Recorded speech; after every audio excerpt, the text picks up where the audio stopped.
Hello, my name is Daniel Drezner. I'm a professor at the Fletcher School of Law and Diplomacy, and I blog at foreignpolicy.com and am the author of Theories of International Politics and Zombies. And I'm Daniel Levy. I'm Direct Middle East Task Force here at the New America Foundation, also a co-editor at the Middle East channel at foreignpolicy.com. Do you want to kick us off, Dan? Well, sure. First, let me say it's a pleasure to talk to you. We've never met, but I certainly have read your work. This might be cruel, but I always think of you when I went through. I heard a joke about the Israeli left that makes me always think of you. When I was in Israel last summer, I met someone else who was also in the Israeli left, and he said the joke was that he was going to this panel and talking about Israeli views of security, and someone in the audience stands up and complains that he's only been hearing from people from Likud and other sort of conservative factions, where is the Israeli left? And the guy who's representing them at the panel says, I don't understand what you're complaining about. Both of us are here. But you're certainly one of the two, so that's important to you can give a good voice on this. The sad truth of the shifting of the center of gravity in Israel so dramatically to the right, I think, is very much part of the story that we're in. But please. Right. No, and I think that's certainly something we should talk about. So, I mean, to kick off our conversation of the Dans on the Middle East, yes. There was a little bit of excitement over the weekend as Syria apparently decided to allow Palestinians to enter the Golan Heights as part of commemoration of the Nakba, which is the expulsion of Palestinians from their homeland after the 1948 recognition of both Israel and Palestine. And I believe IDF forces shot 4 people. Is that correct? I think the numbers, if one combines the Syrian and Lebanese border, was 16, and I think you're right. On the Syrian element, it was 4. Right. And, this has obviously caused a fair amount of gnashing of teeth across the Middle East as well as within Washington, because rather remarkably, most of what's happened over the Arab Spring, while touching a little bit on the Israeli-Palestinian issue, has not really been all that much about the Palestinians. And this is one of those events that potentially threatens to put this issue front and center again. And as Andrew Exum has blogged repeatedly, governments in the region are relatively cynical about this and are perfectly happy to push the Palestinian cause as a way of distracting discontent at home. This was certainly the practice of authoritarian governments across the region, and one could argue that this was being done by Bashar Assad's government because it's been under intense domestic pressure from domestic protests. I guess, what are your thoughts about how this is going to play out in terms of the region, and whether this is just one of, a beginning of provocations potentially by the Assad government as a way to distract attention from their own domestic problems? I think that argument would be a lot more compelling were it not for the fact that this was happening in Jordan, Egypt, Lebanon, Syria, the West Bank, Gaza, and inside Israel. In other words, the entire Palestinian refugee community in and around Israel, the territories, the immediate region, chose this as a day to... I mean, some have called this the Palestinians joining the Arab Spring, so to speak, but it was happening everywhere. In Jordan and Egypt, the security forces there did try to prevent and succeeded in preventing Palestinian protesters and Palestinian sympathizers from reaching Israel's border. In the West Bank and in Gaza. Didn't they also try to attack the Israeli embassy in Cairo? Well, there was a protest outside the Israeli embassy in Cairo. I don't know whether it was an attempted attack.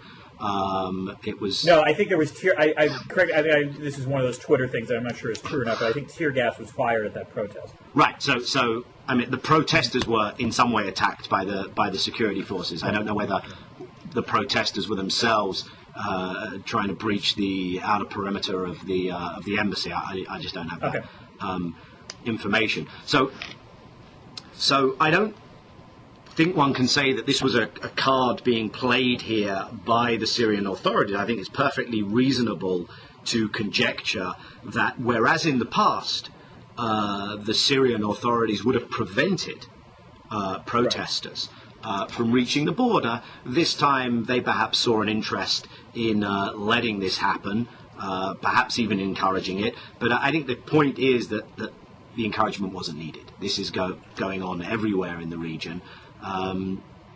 Well, hold on. I mean, just to push back a little bit on this, I'm not doubting that you might be right, but the one thing that strikes me is that it's not like the Syrian government is the only government that has an incentive to distract attention from domestic issues. I mean, you could argue that the other governments you listed, Jordan in particular, and for that matter, the West Bank, would also have an incentive to, target ire against Israel rather than their own leaderships.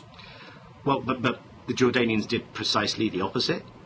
The Jordanians prevented the protesters from reaching the border, and there were... Oh, I see. So you're saying that what's unique about the Syrian situation is that the Syrians were the only ones to actually allow them to get to the border. The other governments actually did prevent it from happening. Right, and I don't think... Okay. I don't think if you're nominally running the small parts of the West Bank that are in Palestinian Authority partial control, you really have to be inciting your people to be unhappy about the Israeli presence. But yeah, I mean, the difference in Syria to other places and to the past was that there was less government intervention to prevent this from happening.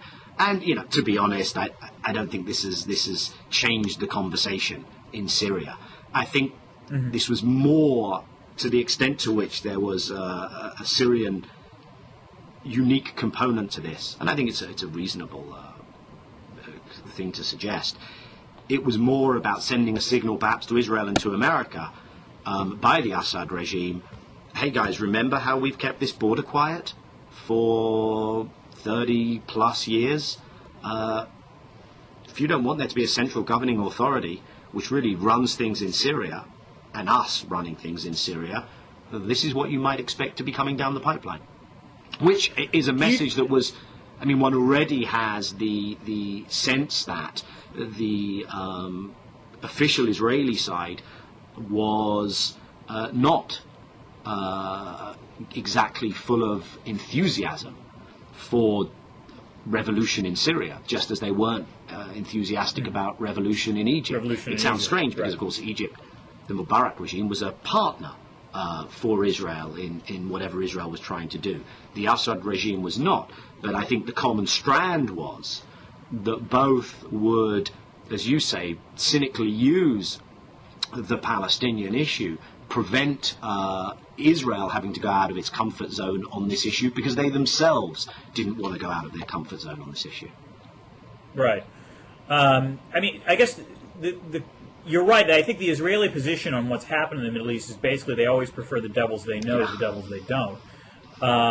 I think the question is, first of all, I mean, do you think this is a successful signal by the Assad regime? I mean, this could be one of those things that plays both ways. It could be that, yes, the signal sent to the Israelis is, look, you don't interfere because, things could get a lot worse.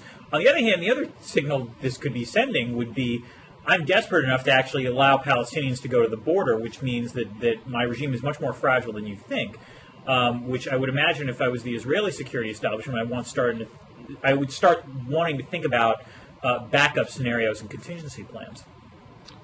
I think you're absolutely right in terms of the contingency plans. I think that the way things play out in Syria will largely be determined in Syria, not in Jerusalem and not in Washington, D.C. What about Turkey? I think Turkey will have a greater role. There are neighboring countries. I mean, the point, of course, about Israel and about Washington is they have precious little leverage with events in Syria, with the Assad regime. I think some people have naively said, why did you do X in Egypt? You encourage the dictator to stand down, but you're not doing in Syria, which is an adversary, not an ex-ally. Why aren't... all the difference in the world, as I'm sure we agree, Dan, in a relationship where you're providing $2 billion a year to a state and you're training its military and you have contacts with those militaries because most of the leaderships have been through your military training academies, and a country which you've been sanctioning for almost 2 decades, and you kind of search around what additional sanction can we impose on Syria, and it's not obvious what can be done. But you're right, there are other surrounding countries that have more of a say. Turkey particularly being one of them. My understanding is that they really tried to push the Assad regime. They're thoroughly frustrated in Ankara that there hasn't been movement, and that more and more of the Syrian opposition leadership, exile leadership meetings are apparently going to be taking place in Turkey. Oh, interesting. No, I have to admit, what's happened in the Middle East has actually been, from a scholarly perspective, a vindication for me. I wrote a book in 1999 called The Sanctions Paradox on the use of economic sanctions in international relations. Right, I'm familiar with the basic the basic message of that book is that the paradox is that sanctions work and pressure works much more effectively against allies than adversaries. Yeah. But of course, sanctioning states are going to be much more eager and willing to sanction adversaries than allies. So as a result, not shockingly, the way this is played out in the Middle East is you've seen pressure work in the case of Egypt. It's not going to work, I agree with you, in the case of Syria. Although I think the comparison that I've seen, in terms of commentary about Syria is not so much the parallel to Egypt, but rather the parallel to Libya, which is to say you have an odious, regime which is, massacring, for lack of a better way of putting it, its own citizens. In the case of Libya, that led to, NATO intervention and a Security Council resolution, whereas it won't do that, obviously, in the case of Syria. I agree with you, by the way, though, that the two situations are very different, which is Gaddafi had the unique situation of being loathed by everyone else in the entire region, which, if you think about it, is a pretty, it's an achievement, right? It takes a lot of work to really piss off everyone in that region. Whereas Assad is clearly not in that same category. There are other countries with ties to him. And so if you were to engage in military action against Syria, first, it's not clear it would work because there's no armed opposition yet, although you're starting to read stories about that. But second, there's no way you could do this without Iran getting involved and without it leading to a potentially much more serious conflagration. So I agree with you that the military option is not on the table with respect to Syria. And the economic sort of tool, yeah, you're going to impose sanctions and it'll cost a little bit, but it's not going to be all that serious. I have seen, criticisms out there about why the Obama administration has not been more vocal in criticizing, the Assad regime, at least just rhetorically, because, if you can't pressure him, at least you could, take a principled stand. Do you think the Obama administration should be more forthcoming on this point? I think they have laid out their expectations and criticisms regarding what's going on in Syria. I think if you're trying to manage this, you probably don't want to create too much of a gap between what you call for and the actual actions you're willing to take to make that happen.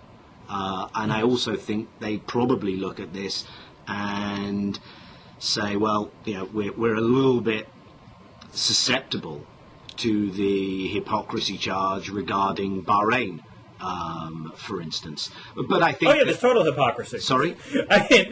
Everyone's being hypocritical in this course. region. Come on, the United States is you're right. They've been perfectly willing to back Egypt, Tunisia, Libya to a lesser extent. But on Bahrain or on Yemen, they've kept their mouths shut, and for strategic reasons. On the other hand, of course, the Iranians have been even more, equally hypocritical on this. Praising any, revolution that they think would help them, but, keeping their mouths shut about Syria and, of course, their own country. And their own country, exactly. Yeah. I also think without in any way excusing what the Assad regime has done, I think some people would suggest there's a qualitative difference between what Gaddafi was apparently willing to unleash on his own public and what has happened so far from Assad. I think the administration, and the administration is not alone on this, has real question marks about what they do in Libya too, but I think this comes more to the fore given the immediate neighborhood around Syria, which is what is the democratic as opposed to non-democratic part of the Syrian opposition consisting of. And when I say the neighborhood, I think what you have around Libya is trying to protect the gains of democracy in Tunisia and Egypt. What you have around Syria is Iraq and Lebanon, at least on two of the borders, both of which look a little bit more like Syria in terms of the sectarian makeup, in terms of the nature of ruling elite minorities, and in terms of the huge capacity borne out already in Lebanon and Iraq for state collapse, instability, fitna as it's known. Not something you necessarily want to create across an arc of three countries. No, that's fair enough. So, I mean, I think we can safely rule out the... you're right that I think Syria is largely going to be solved by Syrians. This does raise a question with respect to Israel, though, which is... We almost forgot. Yes, you remember Israel? I've said this before. I was in the region, I was in Israel for a couple of weeks back in the summer, and, 2010. It was one of those highfalutin tours where we got to meet with senior IDF people and senior people in the government and so forth. And, they would talk security threats. And, the sort of thing that's happening now never came up. Revolution in Egypt, discontent across the Arab world was never an issue that they even remotely on the radar screen. So, I mean, I think it's safe to say that this is... taken Israel by strategic surprise. The question I'm curious about, in terms of your thoughts, is how have they responded, and has the response evolved over time? Look, obviously Israel wasn't alone, Dan. No. I'm not meaning to say how foolish Israel was, whereas everyone else saw it coming. But at the same time, I have seen Israel, excoriate the U.S. for being surprised by this, when it strikes me that Israel would have an even greater incentive to be aware that this was potentially going to happen. But what I'm wondering is, the initial reaction, as near as I can figure out, has basically been complete and utter distaste and displeasure about it. Do you think there is at least any kind of adaptation in terms of how to cope with these things? I think there is an adaptation of narrative, but not an adaptation of practical steps being taken by Israel. I think you're right that the idea that the country that has raised this banner of only democracy in the Middle East for so long would be caught kind of saying, no, that was an aspiration, it wasn't a lament, with the initial recoil that the Israeli leadership seemed to have in the face of developments in Egypt especially. They realized that wasn't very smart, and so what I think you have seen already, and you will certainly see when Prime Minister Netanyahu visits Washington in the coming days, you're going to hear him wrap his arms around democracy, remind everyone of what a mature democracy Israel is, remind everyone of the shared democratic values that Netanyahu would claim America and Israel have. And in so doing, I think he will try and set a bar for what constitutes true entrenchment, establishment, trustworthy democracy in the area surrounding Israel. And so I think in narrative terms, they've got wise. Sadly, I think that this really impacts Israel's geostrategic environment. And in terms of thinking that through, they're still a combination of a rabbit caught in the headlights and a leadership that sees no better alternative for themselves, politically and strategically, than to dig in, to hope maybe that this goes a little pear-shaped, perhaps to hope for instability in the surrounding area, perhaps to be able to suggest that Israel is an oasis of stability, a front line in a clash of civilizations, but not actually to rethink.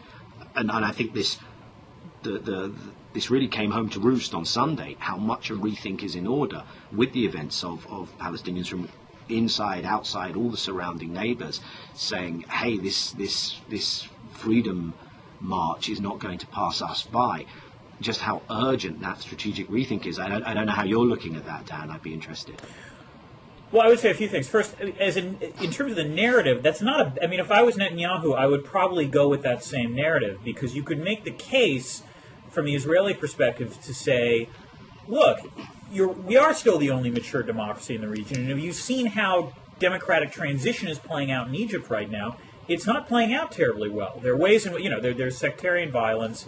You see Copt churches being burned.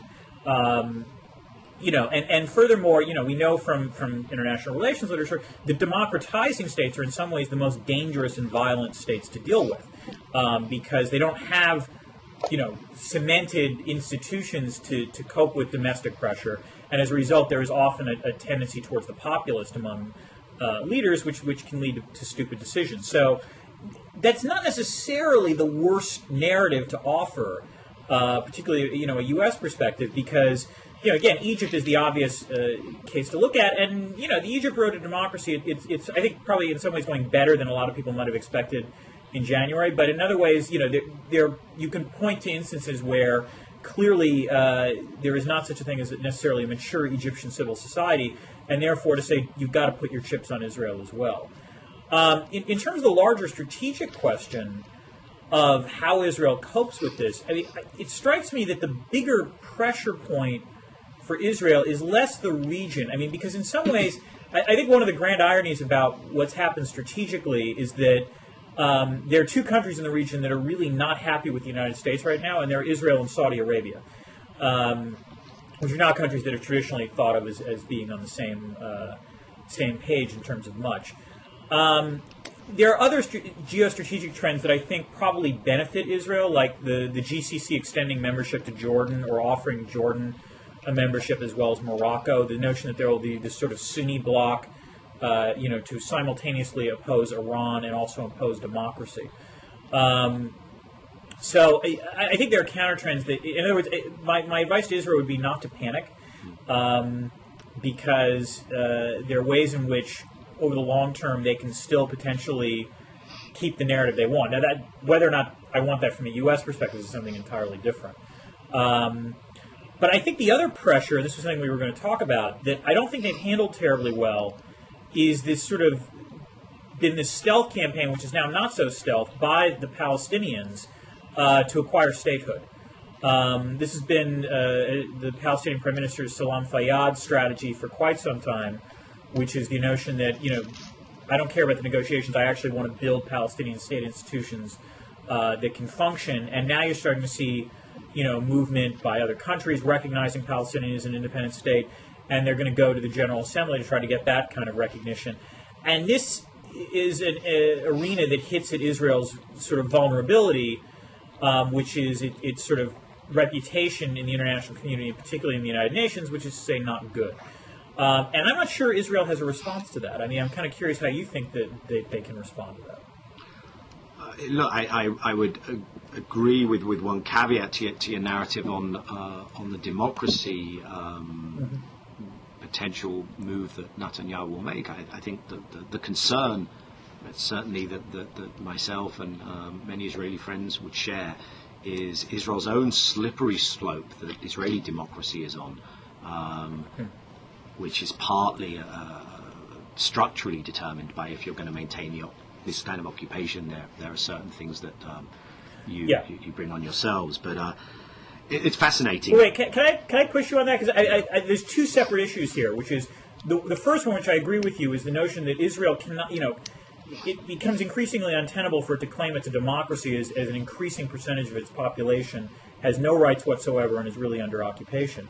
But the other thing that's going on has been, over the past decade, to be blunt, a shift in Israeli public opinion towards the right, which, makes it tougher for people like you to articulate a view that's politically popular. Well, if this were a democratic right, I think it wouldn't touch upon what I've been mentioning. It is a shift to an anti-democratic right, which is, I think, the thing that has many people very scared. It's, Israel kind of never got to grips with how do you marry Jewish with democratic, and increasingly it's one at the expense of the other. and it's the Jewish at the expense of the democratic. So there's a whole slew of legislation being considered, and some of it being passed right now in Israel, which is just anti-democratic. There's no other word for it. Can you give a couple of for instances here?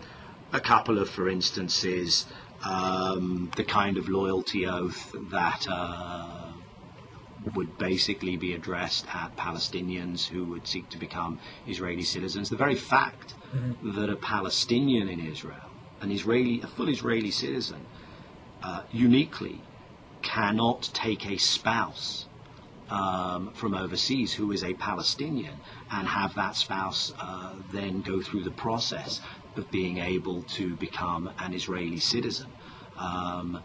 The so-called Nakba law, in terms of any institution that receives state funding that in any way commemorates that Palestinian history, would have that state funding withdrawn from it. And that's just the laws that have passed. That's not the laws that are being considered, that are being promoted through the Knesset. And that's not the general kind of atmosphere of the conversation in Israel. So I think the democratic, civil rights, human rights community in Israel, from the very mainstream Israel Democracy Institute to the more ACLU-like ACRI, which is the Israeli equivalent, are all got their kind of red alarm bells flashing over this issue. And you know, that's the really sad part of what you just said about Israel and the Saudis finding themselves unusually in a very similar place. They're both very, at this stage, conservative status quo powers, but you know, someone was writing in the Israeli media some time back, because Israel now has this discovery of natural gas, whether Israel will start looking more like Saudi Arabia in other ways as well, which is not a prospect that I think either of us would welcome. Although it would introduce a wider variety of hats in Israel, which is interesting. We've got a good hat variety. You do have a fantastic hat variety. I want to stand up here for Israeli hat pride. Look, on the Palestinian recognition front, yeah. I think in many Palestinian circles, the surprise is less that the leadership is abandoning the negotiation model, which has failed to deliver for 20 years or more, and is pursuing less Israel-dependent, less American-dependent ways of trying to create leverage, of trying to address the asymmetry by going, for instance, to the UN. I think for many the surprise is more that they're sticking to the very two-state model itself, to that 67 division. And you know, from an Israeli two-statist perspective, I think that's actually something to draw encouragement from, which is the very move to go to the UN to try and assert 1967 is actually, if you're into the continued existence of the State of Israel, it's probably something to kind of a sigh of relief that this is, particularly the Jewish State of Israel.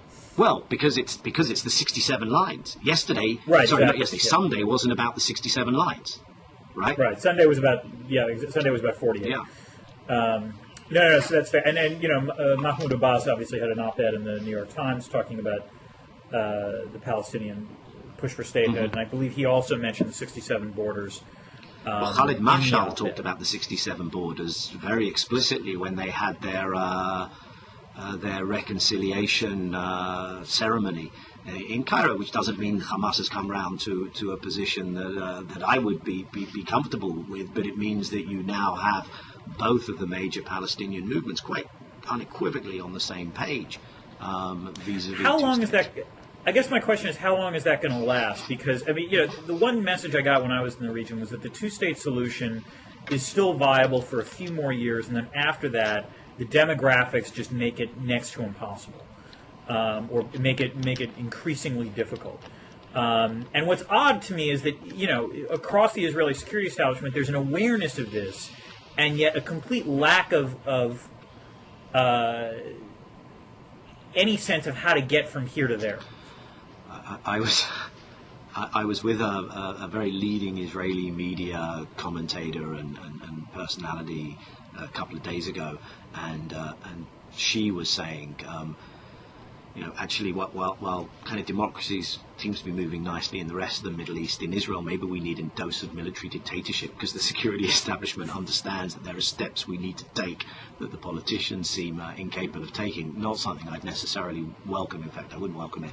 But I don't know. I think the simple question is, Dan, in 10 years' time, we could look back and say how naive that we were even still thinking about two states in 2011, when you had 500,000 Israelis living beyond the Green Line, and you couldn't even freeze settlements, let alone withdraw settlements. And although they'd withdrawn from Gaza in 2005, the lesson from Gaza was no more, not more, etc. Or we could be sitting here 10 years from now and saying, well, just a few years later, a two-state border was actually achieved, and then they went on from that to a deeper process of reconciliation. I don't know. What I found discouraging is that the Prime Minister, Netanyahu, gave a speech at the opening of the Knesset on Monday, which was really the three Israeli no's. And he basically said no to Palestinian sovereignty. The idea that Israelis could stay in the Jordan Valley means there's not going to be a sovereign Palestinian state. No to 67. He said all of Jerusalem. He said the settlement blocks. And no to reconciliation, because while Netanyahu is right that this is not just about 67, it has to be about 48. If you really want to resolve this on the Israeli side and move on to a new page, you are somehow going to have to acknowledge, rather than be in denial and in self-righteous indignation about Nakba. You're going to have to come to terms with that. Now, maybe you can't do all of that at once, but it seems on the Israeli side that a combination... Daniel, can I put, what would it mean for the Israelis to come to terms with the Nakba?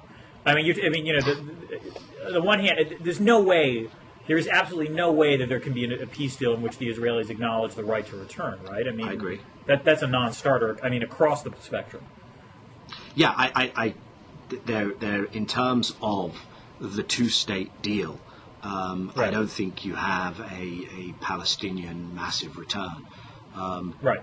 What I tend to think, Dan, is there may have been a quick fix that was available in the 90s, where you could kind of push all the 48 issues under the carpet and say, we're just here to address 67, and you could catch people enough by surprise, and the refugee community wouldn't have time to mobilize, and the settler community wasn't so large then, and wouldn't have time to mobilize. Yeah. The thing with a quick fix is you do it quickly, and we haven't done it quickly, and that's where my sense is that the quick fix is probably not possible anymore.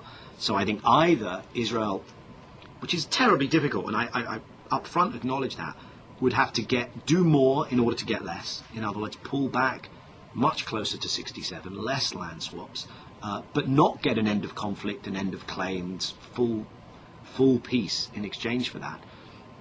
Or do a deal that addresses both 48 and 67. And I think that if Israel is able, from a position of, we've done rather well as an Israeli state, I think we can be a lot more self-confident in the way we approach our own history, and say, listen, our circumstances at the time were appalling, unprecedented. And yes, we committed acts that we have to acknowledge.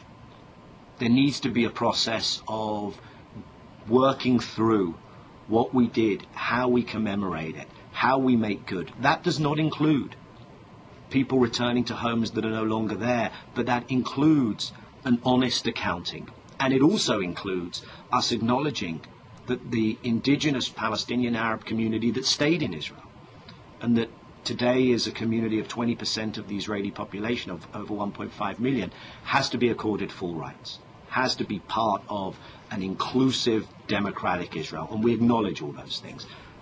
Like I say, terribly counterintuitive to the current Israelis. I was going to say, I hate to say this, Daniel, you've just depressed the hell out of me, because I cannot see any scenario whereby a Israeli government would simultaneously agree to those terms and win an election.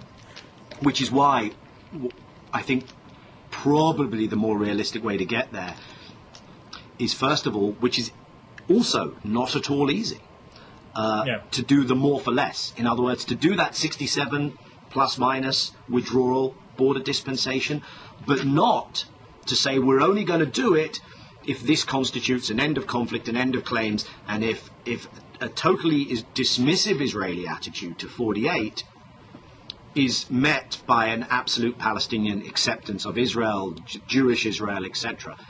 The idea that the Lieberman-Netanyahu government can expect the Palestinians to embrace the Jewish state of Israel when they are helping to redefine that in such Israel in such undemocratic ways it's a non-starter. Now, I hope Israel, looking at its strategic environment, can say, this isn't ideal, but there's a cutting of losses exercise to be undertaken here.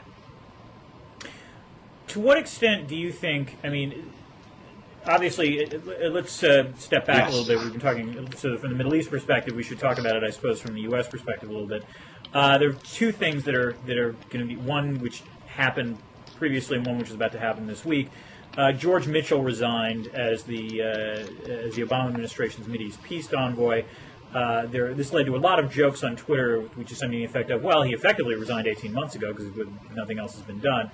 And that's fair enough. And then Obama is apparently going to be giving a major speech on U.S. policy in the Middle East on Thursday. If you were, had the president's ear, what do you think he's going to say, and what do you think he should say? Just my understanding of the speech is that it will kind of be a Cairo to the president. I think is terribly good at articulating a big picture, empathetic American approach and understanding of the region. I think he tends to be shorn of some of the hubris that can characterize leaders. And I'd be, in the broader Middle East sense, expecting, I guess, not to go too granular on any particular country or issue, but to talk about that transition to full democracy, to talk about America respecting the direction the countries have gone in, maybe to own some of America's mistakes in the past by aligning itself too closely. Maybe that's expecting too much, aligning itself too closely with non-democratic regimes.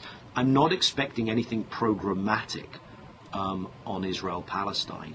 I think the American president will have to acknowledge just what a central issue this is. Yes, people were not out on the streets, initially at least, demonstrating against Israel or for the Palestinians during the Arab Spring wave, but it's very clear that part of the dignity deficit was lack of democracy, was lack of opportunity, but it was also an undignified foreign policy. In Egypt, the idea that Egypt is part of imposing a closure on Gaza is deeply undignified. And so that undignified foreign policy relates very centrally to Israel. And as every CENTCOM commander would tell you, not least Petraeus with his famous words in congressional testimony, this really matters to the US. So the president will have to address Israel-Palestine. What I hope he does in that context is be a friend to Israel, be a friend to the Palestinians, and do, I think, what would be right by America, which is be a bit more honest. I really think the Israeli side could do with a dose of honesty right now in terms of the predicament that they face. I think many in the Israeli mainstream are trying to be more realistic about the environment that they're in, and I think an indulgent business as usual approach is really falls short of the mark of what an American president could do right now. By being honest, look, there is a... I was going to say, what would being honest mean in this case? Well, I think there's an assumption across 4 administrations since the beginning of the 90s, across 20 years, of the direction all this is going in. that everybody knows what the two-state solution looks like mantra. Right. I think it would be fair for the president to say, I'm not going to clarify what that looks like. Other presidents and other documents have done that. Maybe it doesn't need to be clarified right now. But I need to know that you've bought into that. And if not, if you can't remove settlements, you couldn't freeze them, maybe you can't remove them. If that can't be done, let's have an honest conversation about the alternatives. Let's have an honest conversation about what it looks like to have Israeli communities beyond your border, whether the Palestinians will be willing to accept that. What would you give in return? Whether you can't actually divide the land. My understanding is Israelis do not want one binational democratic state. Given my commitment as the president to Israel, given my understanding of Jewish history, I can thoroughly understand the preference for a state of Israel. But let's be real. If we're going to continue with that way of going forward, there has to be a viable state of Palestine alongside you. You have to look with wide eyes, wide open eyes, at your alternatives. And let's not pretend that by not acting, by blaming the other side, and all the time by building more settlements, that we're doing ourselves any favors here. So that's the kind of it doesn't mean laying out a programmatic plan. It doesn't mean threatening anything. It just means really speaking to Israelis about what their choices are. Because I think that conversation is beginning to happen in Israel. But the leadership continue to play this make-believe game. We're ready, of course we're ready for a two-state solution. No one wants peace more than us. It's just the other side. It's just the other side that's making it so difficult. Now, if Israel is really ready to do it, hand it over to the international community. If Israel's ready to get out of the territory, say, world, you step up. You have a mandate over these territories. We can't deal with the Palestinians. But we're willing to pull back. We're willing to pull back to 67, one-to-one land swaps, etc. That's, Dan, that's, I think, the urgency of the hour, what is needed. But I'd be interested in your take on it. Well, I think I would say a few things. The first is if I was advising Obama, I would offer, a couple of thoughts. The first would be to stress that the road to democracy in the region, the sort of revolutions that took place in the streets of Cairo and Tunis are the start and not the finish. And, in fact, if I were him, I would probably draw on American history, among others, to point to the dangers of what happens or other examples, if you do not establish institutions and respect for the rule of law. Because in some ways, I am somewhat disturbed by how things are playing out in Egypt, and Egypt is in some ways the linchpin of how this plays out across the region. That would be the first thing. The second thing would be, I'm not sure if it would be programmatic, but at least to try to articulate an explanation for why the administration is intervening in some places but not others, just simply to acknowledge that there are certain facts of life. This is where honesty might actually be useful, although not terribly romantic. Is say, look, our influence is limited. So the notion that a U.S. speech is going to influence anything in the region, it's worth pointing out the limits to this, to U.S. power. And then with respect to Israel and Palestine, I mean, in some ways you could tie that into the question about Palestine also developing the necessary democratic institutions, and that in some ways potentially at least alleviates or demonstrates to Israel that the U.S. is not just going to necessarily dismiss Israeli concerns. But with respect to Israel, I like the honesty approach. My question is whether this administration is well placed to do that, because this administration is one of the most unpopular.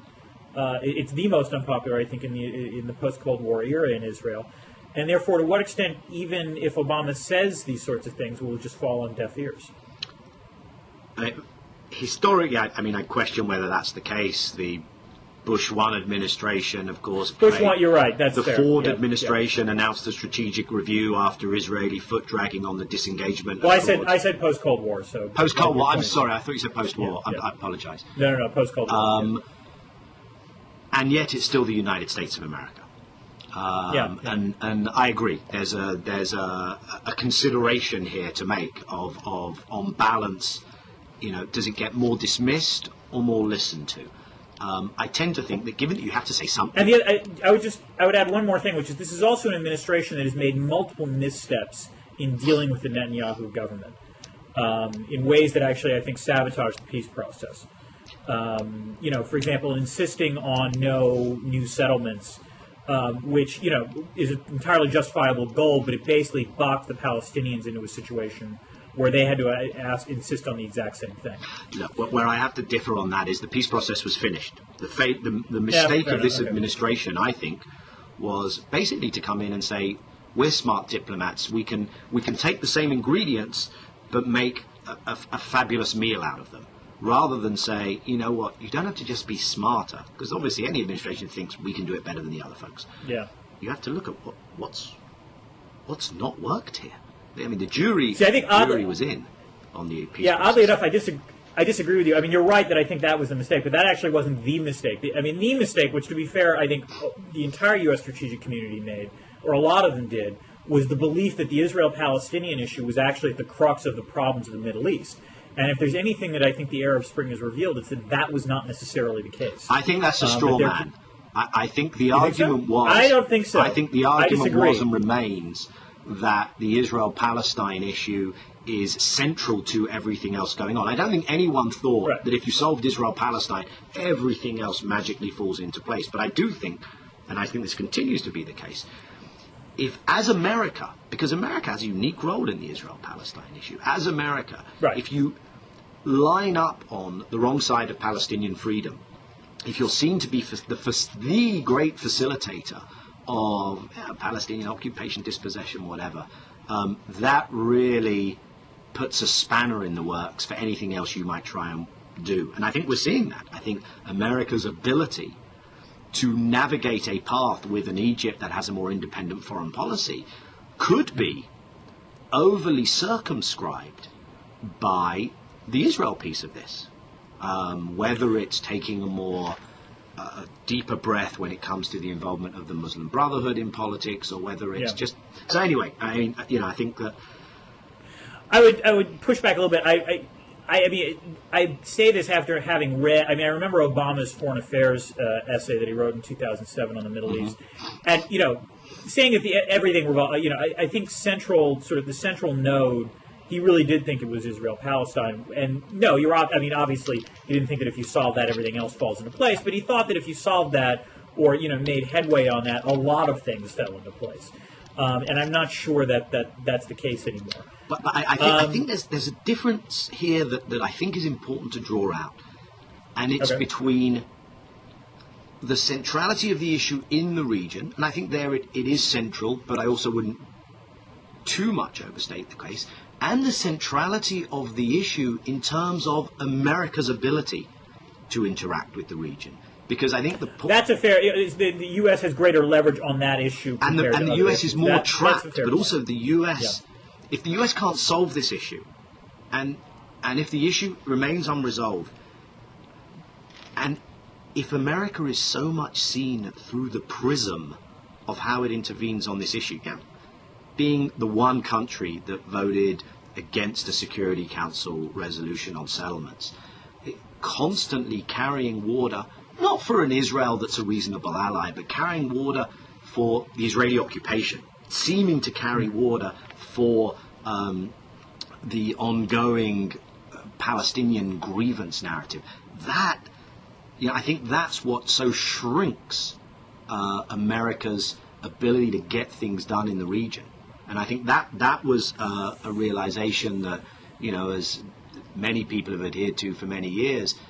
If America could just say, listen, we're a great ally of Israel, anything affecting Israel on the 67 lines, we're totally there for them, but we are going to distance ourselves a bit from the parts of Israeli behavior which contravene international law and just aren't helpful. But America can't do that. America finds itself going out to bat, even for settlements at the United Nations, by vetoing that resolution, and I think that's what's very constraining. That's what I think the distinction is. This actually leads to an interesting way to close the conversation, which is basically, correct me if I'm wrong, are you one of John Mearsheimer's righteous Jews? Were you on that list? I can't remember. I don't think I made the list, Dan. You didn't make the list? Oh, I'm sorry to hear that. No. But basically, whether or not the Arab Spring represents, both you and I have written about the Israel lobby argument. I think you more sympathetically than me. But I think one of the interesting questions is whether or not the Arab Spring is, as a sort of a data point, either supports or undercuts that argument. So do you think that the way in which the sort of American foreign policy community has responded to this demonstrates the power of the Israel lobby, the waning power of the Israel lobby, that nothing has changed, things like that? Ask me next week after President Obama has spoken at AIPAC and after Netanyahu has addressed Congress. Let's see how reasonable the positions Netanyahu puts forward are, how they're received back home in Israel versus how they're received in Congress.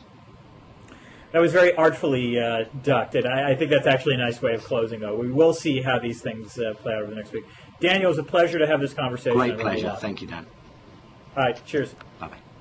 An interest in letting this happen, perhaps even encouraging it, but I think the point is that the encouragement wasn't needed. This is going on everywhere in the region. Well, hold on. I mean, just to push back a little bit on this, I'm not doubting that you might be right, but the one thing that strikes me is that it's not like the Syrian government is the only government that has an incentive to distract attention from domestic issues. I mean, you could argue that the other governments you listed, Jordan in particular, and for that matter, the West Bank, would also have an incentive to, target ire against Israel rather than their own leaderships. Well, but the Jordanians did precisely the opposite. The Jordanians prevented the protesters from reaching the border, and there were... Oh, I see. So you're saying that what's unique about the Syrian situation is that the Syrians were the only ones to actually allow them to get to the border. The other governments actually did prevent it from happening. Right, and I don't think... Okay. I don't think if you're nominally running the small parts of the West Bank that are in Palestinian Authority partial control, you really have to be inciting your people to be unhappy about the Israeli presence. But yeah, I mean, the difference in Syria to other places and to the past was that there was less... you can give a good voice on this. The sad truth of the shifting of the center of gravity in Israel so dramatically to the right, I think, is very much part of the story that we're in. But please. Right. No, and I think that's certainly something we should talk about. So, I mean, to kick off our conversation of the dams on the Middle East, yes. There was a little bit of excitement over the weekend as Syria apparently decided to allow Palestinians to enter the Golan Heights as part of commemoration of the Nakba, which is the expulsion of Palestinians from their homeland after the 1948 recognition of both Israel and Palestine. And I believe IDF forces shot 4 people. Is that correct? I think the numbers, if one combines the Syrian and Lebanese border, was 16, and I think you're right. On the Syrian element, it was 4.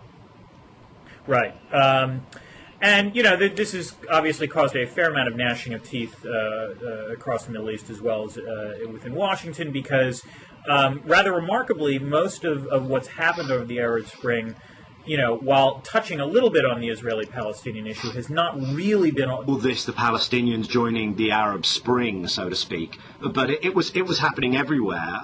In Jordan and Egypt, the security forces there did try to prevent... and succeeded in preventing Palestinian protesters and Palestinian sympathizers from reaching Israel's border. In the West Bank and in Gaza... Didn't they also try to attack the Israeli embassy in Cairo? Well, there was a protest outside the Israeli embassy in Cairo. I don't know whether it was an attempted attack.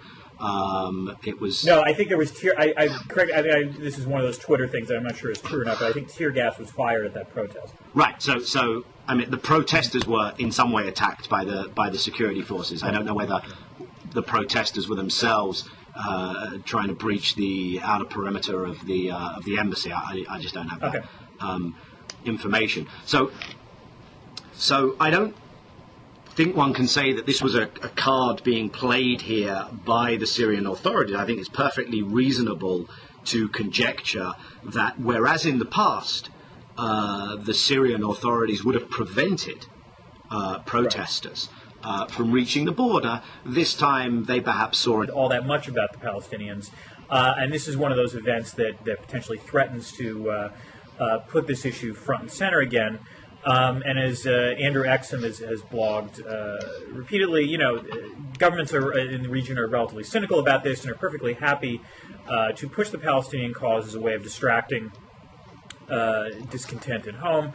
This was certainly the practice of authoritarian governments across the region, and one could argue that this was being done by Bashar Assad's government because it's been under intense domestic pressure from domestic protests. I guess, what are your thoughts about how this is going to play out in terms of the region, and whether this is just one of, a beginning of provocations potentially by the Assad government as a way to distract attention from their own domestic problems?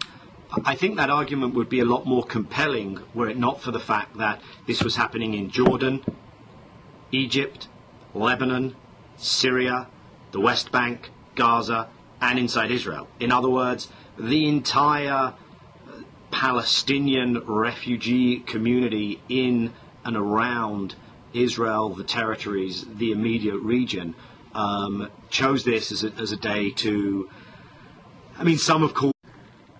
Hello, my name is Daniel Drezner. I'm a professor at the Fletcher School of Law and Diplomacy, and I blog at foreignpolicy.com and am the author of Theories of International Politics and Zombies. And I'm Daniel Levy. I'm Direct Middle East Task Force here at the New America Foundation, also a co-editor at the Middle East channel at foreignpolicy.com. Do you want to kick us off, Dan? Well, sure. First, let me say it's a pleasure to talk to you. We've never met, but I certainly have read your work.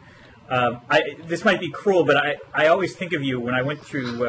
I heard a joke about the Israeli left that makes me always think of you.